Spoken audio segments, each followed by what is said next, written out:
Friends, मैं श्वेता गुप्ता आपका स्वागत करती हूँ आपके YouTube channel Gurukul techno classes में। तो इसके पहले मैंने आपको सेफ्टी की एक क्लास प्रोवाइड की है। इसके पहले तो उसमें मैंने आपको सेफ्टी क्या है, सॉफ्ट स्किल क्या है और इंट्रोडक्शन ऑफ ट्रेड ये आपको मैंने बताया है। तो अब इसकी अगली क्लास में जो मैं आपको पीपीएस पर्सनल प्रोटेक्टिव इक्विपमेंट के बारे में बताने जा रही हूँ कि पीपीएस होता क्या है। पीपीएस एक तरह से देखिए जैसे कोविड-19 है, इससे बचाव के लिए जो मास्क यूज कर रहे हैं, जो हम लोग एप्रन का यूज करते हैं, ये जो एप्रन है ये एक तरह से पर्सनल प्रोटेक्टिव इक्विपमेंट ही होता है। इसी तरह से वर्कशॉप में जब हम जाते हैं तो अपनी सुरक्षा के लिए जो हम अपना जो इक्विपमेंट्स का यूज करते हैं, जैसे हेलमेट हो गया, आपका गॉगल्स हो गए, आपके एप्रन्स हो गया, हेलमेट हो गए, किसी भी तरह के हैट्स हो गई हार्ड वाली, तो इस तरह से जितनी भी चीजें का यूज हम करते हैं ये हमारी पर्सनल प्रोटेक्टिव इक्विपमेंट्स में आते हैं। तो अगर कहा जाए वर्कशॉप में सुरक्षा हेतु जो हम प्रावधान यूज करते हैं अपनी सुरक्षा के लिए, उन्हें हम पर्सनल प्रोटेक्टिव इक्विपमेंट कहते हैं। ये आपकी विद्युत, रसायन, ऊष्मा और बिजली, इन सभी चीजों से ये आपका बचाव करती हैं। तो ये पर्सनल प्रोटेक्टिव इक्विपमेंट होते कितने प्रकार के हैं? ये दो तरह के होते हैं। ये एक आपका होता है नॉन रेस्पेक्टरी पीपीएस और एक आपका होता है रेस्पेक्टरी पीपीएस।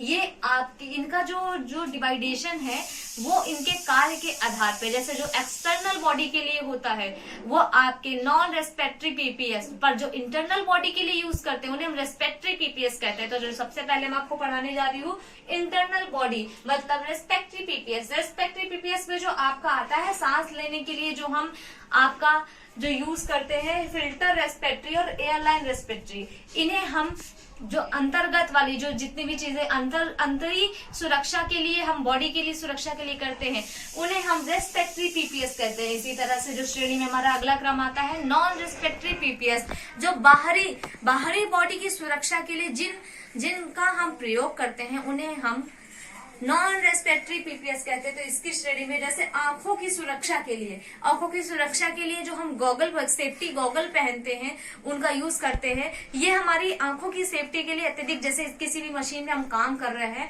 और मशीन पे जब कोई कार्य होता है तो उस पे स्पार्क वगैरह जो है या उसकी जो चिप्स वगैरह है वो हमारी आंखों में ना चली जाए, इसके लिए हम जो सेफ्टी गॉगल्स का यूज करते हैं ये हमारी आंखों की सुरक्षा के अंतर्गत आते हैं। जो दूसरे नंबर पे हमारी बॉडी की सुरक्षा, जब किसी मशीन के चलते वक्त जो हमारी छीलन या गर्म चिप्स कहा जा सकता है, जो कि अगर हमारी बॉडी में पड़ जाए तो वो बॉडी को जला सकते हैं, इसलिए हम किसी भी तरह का कपड़े जला सकते हैं हमारे, तो इनपे हम एप्रन का यूज करते हैं कुछ जगह। और रसायन से बचने के लिए ये जो हमारा है फुल शील्ड का, रसायन या फिर किसी भी तरह की ऊष्मा से बचने के लिए फुल शील्ड जो है पीपीएस का हम यूज करते हैं। जो तीसरा हमारा आता है कानों की सुरक्षा के लिए, कहीं कहीं पे मशीनों की आवाज अत्यधिक होने से हमारे कानों के पर्दों पे असर हो सकता है, इसलिए हम लोग एयर मफ्स और आपका एयर प्लग्स का यूज करते हैं। चौथा हमारा आता है ये पैरों की सुरक्षा के लिए। तो पैरों की सुरक्षा के लिए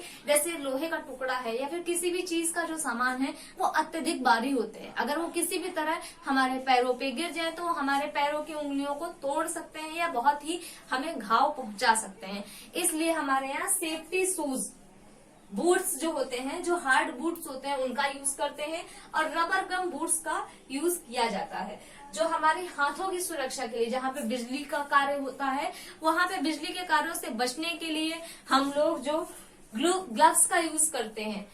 और इसके बाद जो हमारी आती है सुरक्षा के लिए हेलमेट, जैसे बाइक चलाते वक्त जो हमें हेलमेट का यूज करते हैं। इसी तरह जो हमारे वर्कशॉप में सामान को इधर से उधर ले जाने के लिए जिन भी वाहनों का यूज करते हैं उसमें जो हेलमेट्स का यूज करना होता है, या फिर कहीं कंपनीज है जैसे टाटा वगैरह में जो लाइन चलती रहती है, इसमें कोई भी सामान हमारे सिर पे ना आ गिरे, इसलिए हमारे यहाँ से हार्ड हैट्स का यूज किया जाता है। इसके बाद आती है 5S, जापानी भाषा का शब्द है 5S। इसमें हमारे सामान प्रयोगशाला में किस तरह से व्यवस्थित करना है इसके बारे में मैं आपको बताने जा रही हूँ।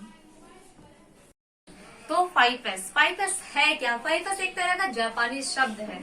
वर्कशॉप में मतलब हमारे क्रम को और सुरक्षा और सेफ्टी को ध्यान में रखते हुए एक 5S की सीरीज बनाई गई, जो कि जापानी प्रणाली से ली गई। 5S जैसे हमारे 5S के उपयोग से होता क्या है, 5S के उपयोग से हमारे समय की बचत होती है, हमारे कार्य व्यापार को बढ़ाने में हमारी मदद मिलती है, हमारी दुर्घटनाओं को कम करने में हमारी मदद मिलती है, और हमारा वातावरण भी साफ और स्वच्छ होता है। तो 5S है क्या? 5S में S के 5 क्रम है। S 5 क्रमों में पहले जो S का मतलब होता है शीरी। शीरी का मतलब है जापानी भाषा में शीरी, और इसका मतलब है छटनी। छटनी मतलब जो हमारे पास सामान अवेलेबल है उसमें खराब सामान, जो उपयोग में लाने वाला सामान है, और जो खराब सामान है, जो खराब है, और जो उपयोग में लाने वाला सामान है, इसकी अलग अलग छटनी करनी है हमको। सही सामान जो है और जो खराब सामान है।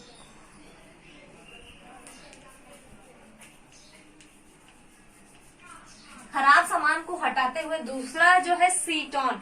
सीटोन का जो अर्थ है वो है स्थिर करना, मतलब खराब सामान को हटा के जो सही सामान है उसको उसकी जगह पे क्रम से व्यवस्थित करना।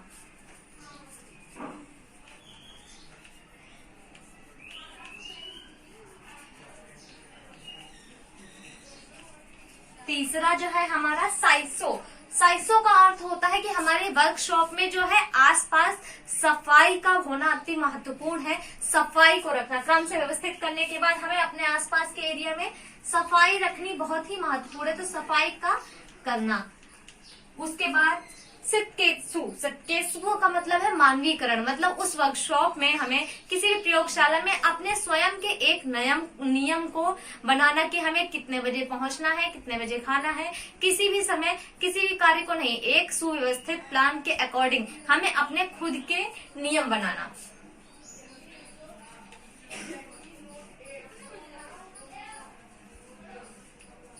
और जो 5वां S है इसका अर्थ होता है शित्सुके, मतलब आत्म अनुशासन।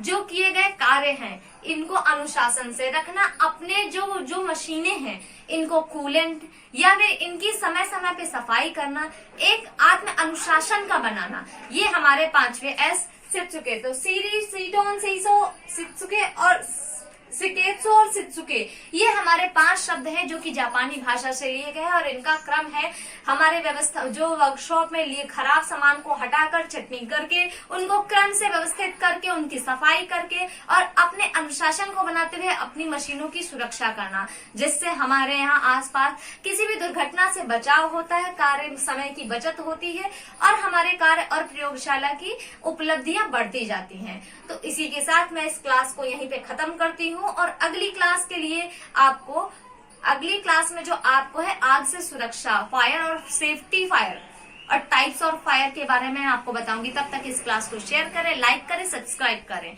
और देखिए, इसके बारे में अगर कोई भी चीज आपको समझ में ना आई हो तो कृपया करके कमेंट्स में आप मुझे बता सकते हैं। तब तक के लिए थैंक यू सो मच।